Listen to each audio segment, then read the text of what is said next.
สบายดีพี่น้องชาวลาวทั้งหลายนะครับกลับมาพบกันเช่นเคยกับผมเอ็มธเนศนะครับวันนี้เอ็มธเนศมีฟุตบอลมาฝากกัน3คู่เหมือนเดิมเริ่มต้นที่ฟุตบอลพรีเมียร์ลีกอังกฤษนะครับระหว่างท็อตแนมฮอตสเปอร์เจอกับเบอร์ลี่ครับอันดับ3เจอกับอันดับที่17นะครับสเปอร์ตอนนี้ถือว่าเป็นช่วงติดลมบนมากนะครับเพิ่งจะขี่อินเตอร์มิลานตกรอบและแถมบุกเสมอกับบาร์ซ่ามาได้1-1และฮึกเหิมมากและที่สำคัญเกมในพรีเมียร์ลีกชนะมาติดต่อกันครับทั้งเลสเตอร์ทั้งเซาท์แฮมป์ตันนะครับก็ถือว่ายอดเยี่ยมมากๆนะครับยกเว้นเกมที่แพ้อาร์เซนอลมา2-4แต่วันนี้นะครับเจอกับเบอร์ลี่นะครับซึ่งเบอร์ลี่เพิ่งจะปลดล็อกด้วยการเอาชนะไบรตันมาได้1-0หลังจากที่ไม่ชนะใครมา8เกมติดต่อกันด้วยนะครับเพราะฉะนั้นวันนี้ความน่าสนใจก็คือสเปอร์ตามหลังแมนซิตี้5แต้มและลิเวอร์พูล6แต้มขณะที่เบอร์ลี่เองก็ต้องการ3คะแนนเพราะว่าถ้าชนะจะพาตัวเองขึ้นไปอยู่เหนืออันดับที่14เลยนะครับแต่ก็ต้องลุ้นทีมอื่นด้วยว่าให้ไม่ชนะนะครับทั้งคาร์ดิฟนิวคาสเซิลคริสตัลพาเลซนะครับ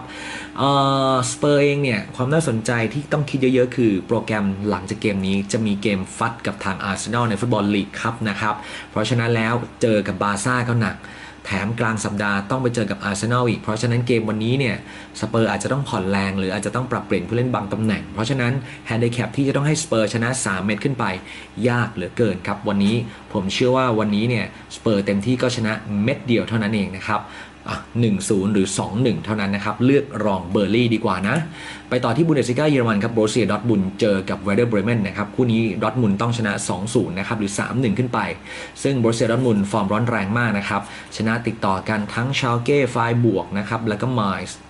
แล้วก็เกมล่าสุดคือชนะโมนาโกใน UCL นะครับก็ลอยลำในการเล่น UCL อยู่แล้วนะครับติดลมบนมากครับตอนนี้เล่นในถิ่นตัวเองชนะ6เสมอ1ยังไม่แพ้ใครยิงได้ถึง25ลูกนะครับส่วนเบรเมนแพ้3เสมอ1และเพิ่งปลดล็อกชนะดูสเซดอร์ฟทีมท้ายตาราง3-1มานะครับก็เกมเยือนของเบรเมนก็ยังไม่ได้ถือว่าโดดเด่นอะไรมากมายนะครับเพราะฉะนั้นดูจากดอร์ทมุนด์ตอนนี้แล้วเนี่ยร้อนแรงทั้งนั้นนะครับทั้งตัวของ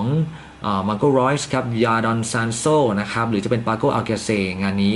พร้อมคืนสนามแน่นอนนะครับอยู่ที่ว่าวันนี้จะจัดเต็มขนาดไหนซึ่งแฮนดิแคปอย่างที่บอก 2-0 ต้องมา 3-1 ต้องมีน่าจะเป็นไปได้เพราะว่าเวเดอร์เบรเมนเองก็ไม่ได้ถือว่าโดดเด่นอะไรมากมายและผมเชื่อว่าคู่นี้สกอร์จะสูงเพราะว่าช่วงหลังที่ผ่านมาทั้งดอร์ทมุนด์ทั้งเบรเมนเจอกันเองทีไรเนี่ยสกอร์ไม่ต่ำกว่า 2-3 เมตรด้วยกันตลอดนะครับเพราะฉะนั้นถ้าไม่เล่นบอลต่อก็ขอให้เล่นสกอร์สูงนะครับ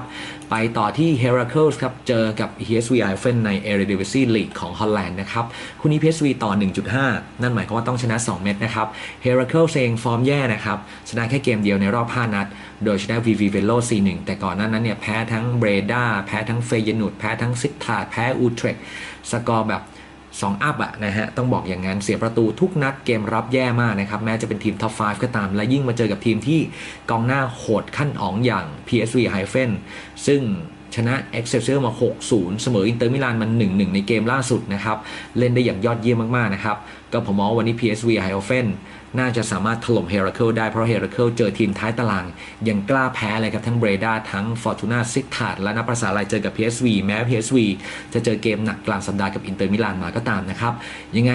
2-0 PSV น่าจะทำได้หรือ 3-1 นั่นเองนะครับฉีด PSV ไว้ปลอดภัยหายห่วงนะฮะก็วันนี้เลือกเชียร์ได้เลยบอลต่อมี PSV ดอร์ทมุนด์และบอลรองคือเบอร์ลี่อย่าลืมสมัครสมาชิกกันนะครับที่